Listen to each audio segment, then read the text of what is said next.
welcome to the Resources Roadhouse. I'm Wally Graham. I'm at the RIU Explorers Conference in Fremantle. I'm in Sector 7G. There's different sectors all around this conference at the moment. So we're in one particular sector. We'll see who's around to talk to. Actually, everybody's here because it's morning tea, so it's a good time to grab people. Let's hang on. Ralphie Winter, Moho Resources. Wally, good to see you, mate. You too. What's going on? Keeping busy. Yeah, it's a good conference. Busy again this year, and yeah, we're really enjoying it. All right. So when you're not conferencing, Moho Resources, what are you up to? Look, I guess we've had a few changes, and we're just re-strategizing a little bit. We're focusing again on our near production gold scenario at Silver Swan, or Silver Swan North, the project's called, the East Sampson Dam prospect, and we're talking to contractors at the moment and seeing if we can generate some early stage cash flow. And yeah, I guess like everybody, we're sort of looking at our priorities and seeing what we can streamline and our efficiencies and so on. And yeah, that's what we're doing. And that is your main priority at the moment, the Silver Swan one, but you've also got some rare earths potential hanging around? Yeah, that's right. So we did some drilling and some work at our Peak Charles project in the southwest near Esperance. So we got some results from that, hopefully coming in the next sort of month or so. So that should be interesting. And we've also had some drilling at Barracoppin, the results that we were waiting on as well. So yeah, look, I mean, the rare earth stuff is great. Unfortunately, rare earth has gone down a little bit, but the work we've done is still there, and hopefully the results are reflected. Yeah. Well, it's gone down. What goes down must come up. What goes up must go down. That's right. It's the world we live in, Ralph. Exactly. Yeah.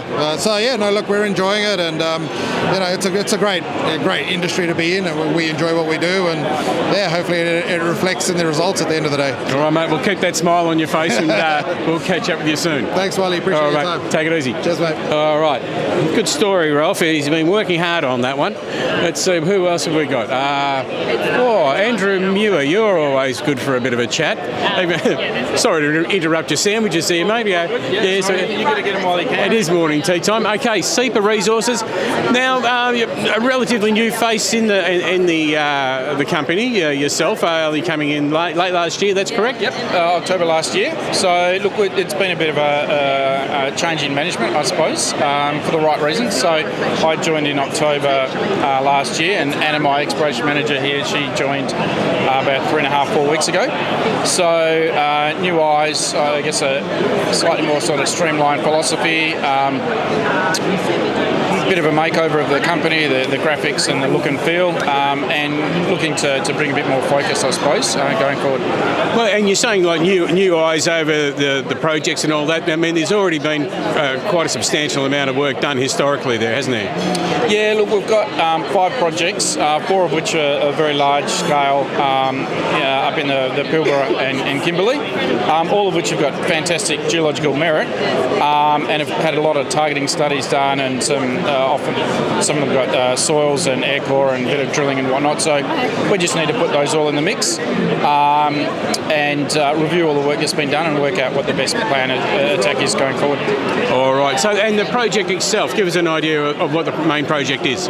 So the main one will focus on, in terms of news flow, that'll be Skeleton Rocks. That's about 4 hours from Perth near Marble Lock. Main reason it's accessible. It is in farming country, but we've got a lot of access agreements and good relationships with the farming community. Anna will actually be going up there next week to have a chat with and meet some of the farmers.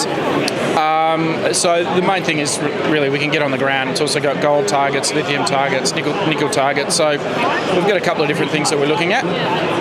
The others, look, they're just going to take a bit more time because they're more remote. Geologically, really, really interesting projects. All large scale deposit potential, but they just take a bit longer to get on the ground and to work on. All right. Well, we're looking forward to hearing some news. We're looking forward to hearing from you. So keep in touch, and we'll bring the news out to the viewers at the Roadhouse. Always good. Thanks, Wally. Cheers, Andrew. All right. And we're walking. Okay. We're off. Who have we got? We've got people everywhere. Oh, after you. Thank you very much. Now, David. Excuse me, David. I know we had a chat before. This is take 2, because you know what happened before? I didn't have the microphone turned on. But don't mind about that. This is the first time I've spoken to David today. So David, TG Metals, okay, a big story late last year with the discovery of the Burmeister lithium discovery. Run us through the start of that and where you are at the moment. Yeah, so in late October last year, had the Burmeister lithium pegmatite discovery, and that was basically on the tail end of our nickel sulfide drilling that we were doing at the time. And then, it was waited to get the assay results in. They came in, and then basically released that to the market and had a good run there in November, for sure. And of course, people expect greatness all the time. The next lot of announcement, the next announcement came out, still hit the lithium, but people were a bit. Forgive my ignorance, because you've got to remember I'm only a humble journo. But from what I read, people were a bit worried about the depth of it. They weren't really taking in the scope of it.